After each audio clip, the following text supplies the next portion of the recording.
진리를 억누를 수 없습니다 라고 하는 지하에서 오늘 말씀을 함께 상고하며 은혜를 나누고자 합니다. 어느 성실한 청년이 있었습니다. 그는 회사에서 묵묵히 일하며 상사의 지시를 따랐고 모든 동료와 원만하게 지냈습니다. 그런데 어느 날 회사 물품이 분실된 사건이 터졌고 가장 성실한 이 청년이 범인으로 지목되었습니다. 이유는 단 하나였습니다. 누구보다 이 자리에 오래 있었고 창고 열쇠를 들고 있었기 때문이었습니다.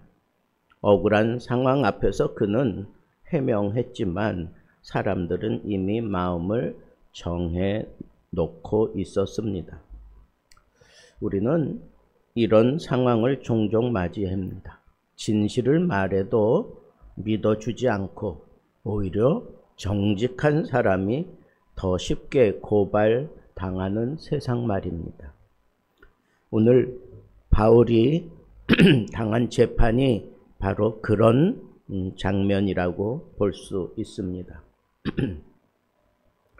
정치적 재판대에 서게 된 복음의 사람으로서 바울은 어떻게 처신할까? 우리의 시선을 끄는 본문이 틀림없습니다. 본문은 바울이 벨릭스 총독 앞에서 재판을 받는 장면입니다. 대제사장 아나니아가 직접 그 자리까지 내려왔고 변호사 더둘로를 대동해서 바울을 고발하는 그런 내용이 담겨져 있습니다. 변호사 더둘로는 상당히 능란한 그런 수사학을 구사하는 사람처럼 보입니다.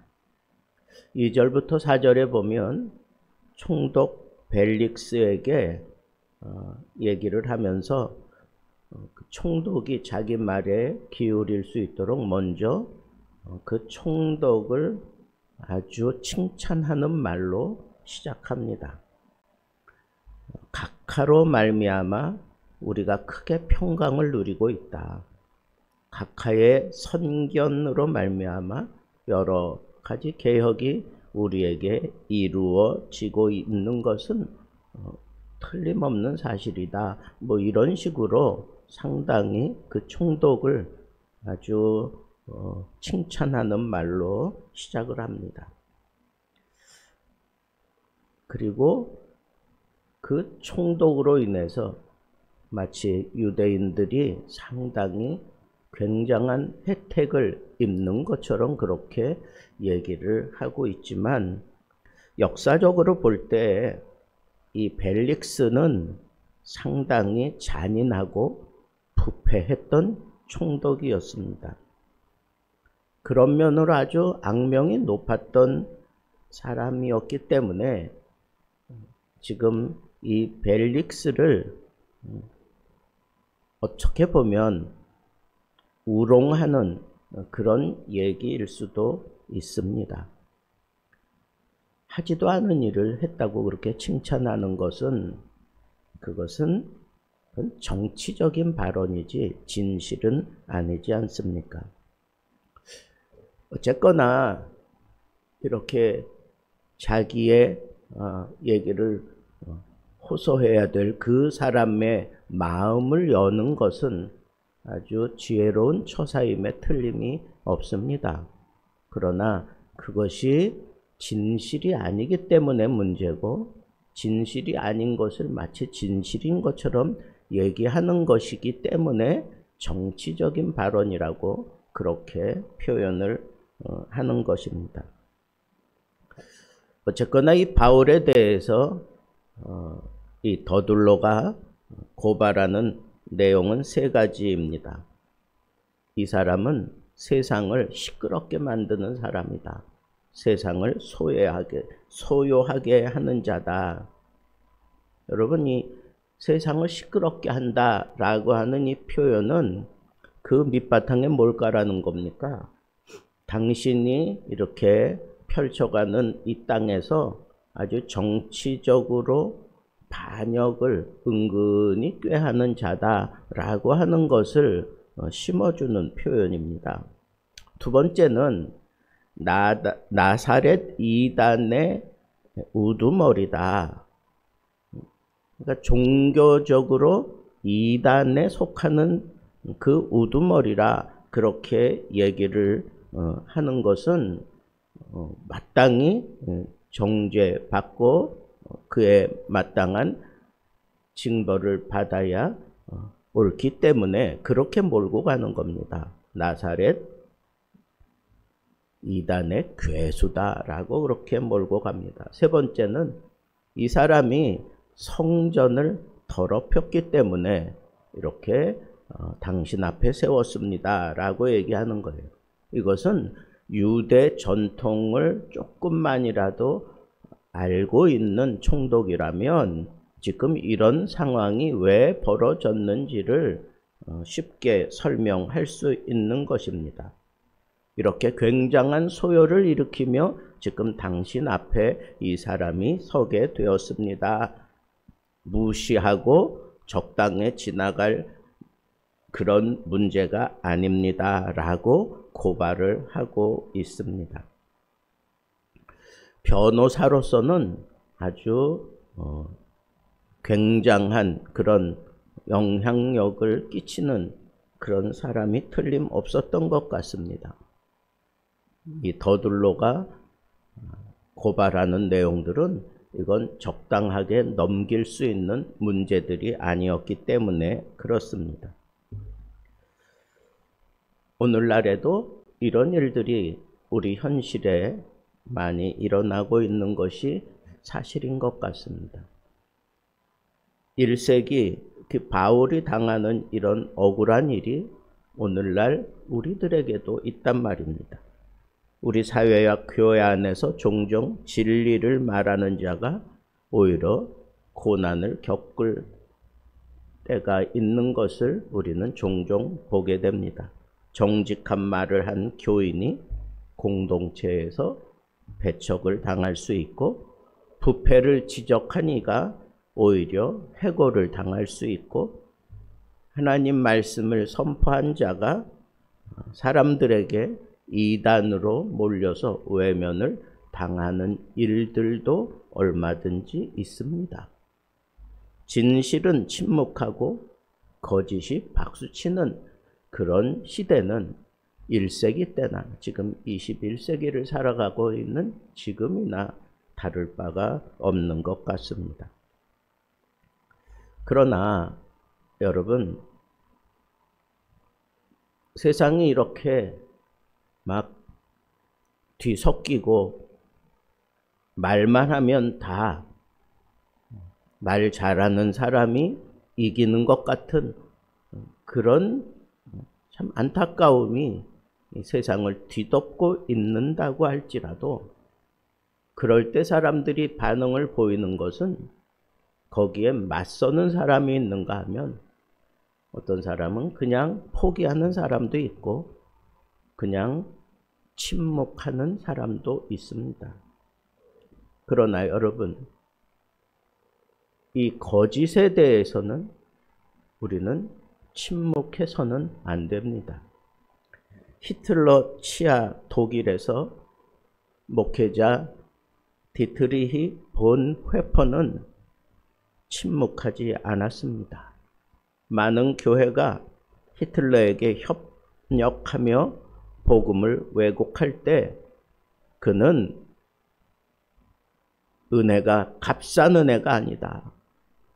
우리가 예수로부터 받은 이 은혜는 세상과 바꿀 수 없는 비싼 은혜다 라고 그렇게 외치면서 침묵하지 않고 그들의 잘못을 외쳤을 때 그는 여지없이 감옥에 갇히게 되었고 39살의 나이에 교수형을 당하고 말았습니다.